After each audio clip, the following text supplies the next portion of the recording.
నమస్తే. ప్రస్తుతం మనతో పాటు కాంగ్రెస్ ఎమ్మెల్యే ఆది శ్రీనివాస్ గారు ఉన్నారు. సార్, పార్టీకి సంబంధం లేకున్నా కానీ బండి సంజయ్ గారు మీ జిల్లా నుండి కేంద్ర మంత్రి అయ్యారు. అలాగే ఈటెల రాజేందర్ కూడా అధ్యక్షుడు కాబోతున్నారన్న వార్త వినిపిస్తుంది. ఒక జిల్లా నేతగా ఏం చెప్పదలుచుకున్నారు? అది భారతీయ జనతా పార్టీ అంతర్గత వ్యవహారము, భారతీయ జనతా పార్టీ ప్రభుత్వం యొక్క అంతర్గత వ్యవహారం. ఎలాగో అన్ని రాష్ట్రాల నుంచి గెలిచినటువంటి ఎంపీలకు పదవులు ఇవ్వాల్సిందే కాబట్టి మా ప్రాంతం నుంచి గెలిచిన తెలంగాణ నుంచి గెలిచిన వాళ్ళకి పదవులు వస్తున్నాయి. నేను వారి ద్వారా తెలంగాణకు రావాల్సిన నిధులు తీసుకురావడంలో వాళ్ళు కృతనిశ్చయంతో పనిచేయాలని చెప్పని కోరుకుంటున్నాం. మా గౌరవ ముఖ్యమంత్రి రేవంత్ రెడ్డి గారు కూడా ఎలాంటి బేసిజాలకోము కేంద్రంలో ఏ ప్రభుత్వం ఉన్నా ఆ ప్రభుత్వంతో కలిసి పనిచేస్తాం అభివృద్ధి విషయంలో ఆ నిధులు తీసుకురావడానికి. అందుకే వారు ప్రధానమంత్రికి వచ్చినప్పుడు కూడా ఈ ప్రాంతానికి గత ప్రభుత్వంలాగా మేము రాము పోము మేము అడగమని చెప్పలేము. ఫార్మేట్ అంటే కేంద్ర ప్రభుత్వానికి ఏదైనా నిధులు రావాలని చెప్పి అడిగినా కానీ ఒక ఫార్మేట్ రూపంలో మనం ఇవ్వాలి. ఖచ్చితత్వమైనటువంటి సమాచారంతో పాటు వారిని మనం కోరినట్టయితే ఆ నిధులు రావడానికి అవకాశం ఉంటుంది. గత ప్రభుత్వం ఆ విధంగా చేయలేదు కాబట్టి మేము చేసినాం, నిధులు తీసుకురాబడుతున్నాం. ఈరోజు స్కైవేలు సైనికులు మా కరీంనగర్కి వచ్చే ప్రాంతంలో ఉన్నటువంటి దాన్ని కూడా తీసుకురాగలిగినాం. రాబో రోజుల్లో కూడా వీళ్ళకు అసలు చిత్తశుద్ధి ఉందని నేను అనుకోవడం లేదు. కిషన్ రెడ్డి గారు ఇంతకుముందు కూడా మంత్రిగా ఉన్నారు. ఇంతకుముందు దత్తాత్రేయ గారు కూడా మంత్రిగా ఉన్నప్పుడు మనం విభజన చట్టంలో ఏదైతే కాజీపేట కోచ్ ఫ్యాక్టరీ తీసుకురాలేకపోయినారు. అసలు 10 సంవత్సరాలలో తెలంగాణకు ఉపయోగపడే ఒక కొత్త ప్రాజెక్టు కూడా కేంద్ర ప్రభుత్వం వచ్చినట్టయితే నాకైతే అనిపిస్తలేదు, బహుశా ప్రజలలో కూడా లేదు. వీళ్ళకి అవకాశం వచ్చింది, ఈ 5 సంవత్సరాలు చేసి తీరుతున్నాం, చూద్దాం. లేదంటే మేము ప్రజల పక్షాన్ని అడుగుతాం. ప్రజల పక్షాన్ని ఆయా ప్రాంతాలు రావాల్సిన కేంద్ర ప్రభుత్వం నుంచి మా ముఖ్యమంత్రి గారి ఆధ్వర్యంలో మా మంత్రులందరూ కూడా కలిసి ఆ నిధులు రాబట్టడం కోసం ప్రయత్నం చేస్తాం. పార్లమెంట్ ఎన్నికల్లో బీఆర్ఎస్ ఎన్నికల ముందు ప్రచారంలో కూడా కేసీఆర్ ప్రజల్లోకి వెళ్ళారు. బస్సు యాత్ర ద్వారా చాలా విమర్శలు చేశారు. అత్యధిక స్థానాలు కూడా సాధిస్తామని చెప్పారు. ఎన్నికల ఫలితాలు మాత్రం చాలా నిరాశాజనకంగా వచ్చాయి. దాని తర్వాత కేసీఆర్ ఎలాంటి స్పందించలేదు ఇంతవరకు. ఆ స్పందన పడలేదు. అంటే మేము మొదటి నుంచి చెప్తున్నాం. మా ముఖ్యమంత్రి గారు అన్నారు, మీరు అనేక సభల్లో ఒక్క సీటు నువ్వు గెలుచుకొని చూపించమన్నాడు, సవాల్ విసిరిండు. మేము మొదటి నుంచి నేను కూడా సిఎల్పిలో సమావేశాలు కానీ లేదా ఇతర మీటింగ్లు కూడా చెప్పిన, భారతీయ రాష్ట్ర సమితికి ఒక్క సీటుకు రాదు. ఒక్క సీట్లో పోటీ ఇస్తుందేమో మెదక్లు అనుకున్నా, ఒక్క సీట్లో ఇచ్చినట్టు అక్కడ కూడా ఓడిపోయారు. ఈరోజు తెలంగాణ రాష్ట్ర సమితి నుంచి భారతీయ రాష్ట్ర సమితికి మారినప్పుడు తెలంగాణ పదవి తీసేసే రోజే తెలంగాణ ప్రాంత ప్రజలతో పేగుబంధం తెంచుకున్నారు. ఇక మిమ్మల్ని తెలంగాణలో ప్రజలు దగ్గర రానివ్వరని చెప్పాను అన్నట్టే లోక్సభ ఎన్నికలు ఒక్క స్థానకు రాలేదు, జీరోగా పరిమితమైనారు. ఈరోజు ఆయన మాటలకు కోటలు దాటినాయి.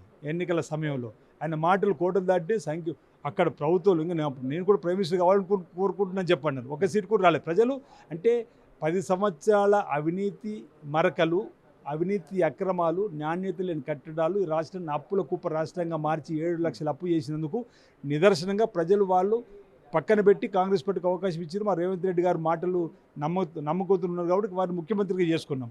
ఈరోజు కూడా మాపై విశ్వాసంతో ప్రజలు అవకాశం ఇచ్చారు, బీఆర్ఎస్ని పక్కన పెట్టారు. అంటే రాబో మరో 5 సంవత్సరాలు 4.5 సంవత్సరాలు వచ్చే ఎన్నికల్లో కూడా కాంగ్రెస్ పార్టీకి ప్రజలు పట్టం కడతారని చెప్పని ఈ ఎన్నికలతో తేలిందని చెప్పి నేను భావిస్తూ ఉన్నా. సో ప్రతిపక్షంలో ఉన్నప్పుడు ధరణిని ప్రక్షాళన చేస్తాం, ధరణిని రద్దు చేస్తామని కూడా కాంగ్రెస్ ప్రకటన చేసింది. ఇప్పుడు అధికారంలోకి వచ్చింది, కలెక్టర్ల చేతనే పూర్తిస్థాయి అధికారాలు ఉన్నట్టు కూడా ఆరోపణలు వస్తున్నాయి. రైతులు కూడా బాధపడిన సందర్భాలు కనిపిస్తున్నాయి. ధరణి విషయంలో స్టాండ్ ఏంటి? అంటే ధరణి పైన విధి విధానాలకు రూపకల్పకు కంమిటీ కూడా వేస్తూ ఒక నిర్ణయం తీసుకోవడం జరిగింది. ధరణికి సంబంధించిన అంశంలో రైతుకు జరుగుతున్న నష్టం నుంచి ఏ విధంగా బయటకు తీసుకురావాలని చెప్పినటువంటి ఆలోచన ఈ ప్రభుత్వం ఉంది.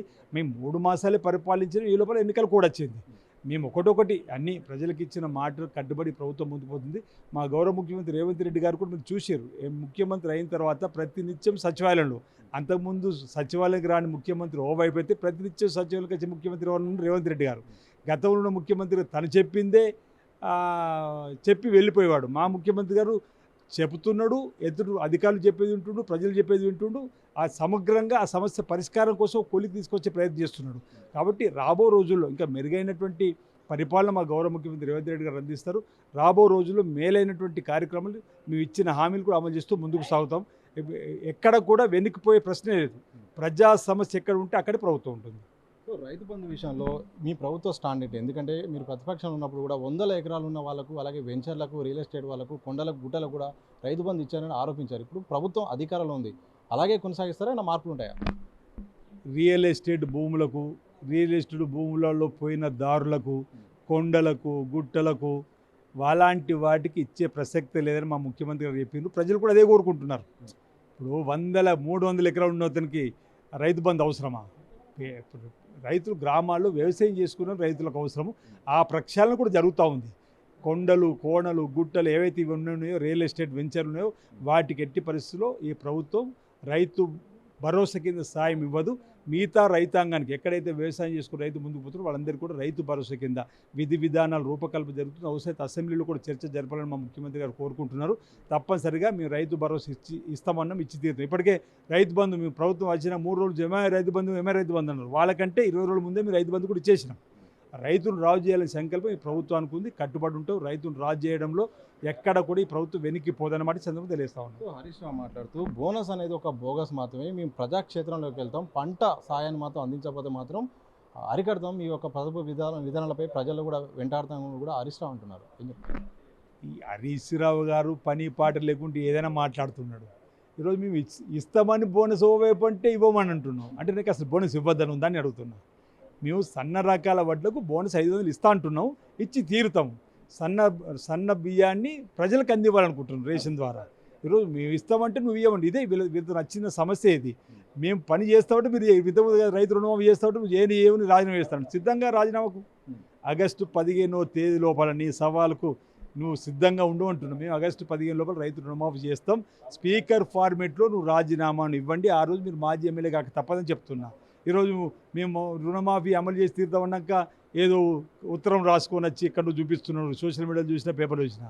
స్పీకర్ మీరు 5 సార్లు 6 సార్లు గెలిచిన అంటున్నారు. రాజీనామా ఎట్లా ఆమోదం పొందుతుంది? స్పీకర్ గారు ఫార్మేట్లు ఇస్తే రాజీనామా ఆమోదం పొందుతుంది. ఈరోజు మీరు ఇచ్చిన సవాల్ ఏదైతుందో దానికి సిద్ధంగా ఉండరు. మీరు రైతు రుణమాఫీ చేసి తీరుతాం. మీరు మాజీ ఎమ్మెల్యే కాక తప్పదని చెప్పి సందర్భంగా తెలియజేస్తా ఉన్నాం. ఇది మొత్తంగా కాంగ్రెస్ ఎమ్మెల్యే ఆది శ్రీనివాస్ గారు ప్రధానం చెప్తుంది. సో ఆగస్టు 15 లోపు రైతు రుణమాఫీ చేస్తాం, హరీష్ రావు సిద్ధంగా ఉండాలి, మాట మీద నిలబెట్టుకోవాలి, మేము సవాల్ స్వీకరిస్తున్నాం, మీరు కూడా రాజీనామా చేయాలని కూడా ఆది శ్రీనివాస్ గారు సవాల్ విసిన సందర్భం మాత్రం కనిపిస్తుంది. కెమెరా పర్సన్ వంశీతో సతీష్ టీవీ, హైదరాబాద్.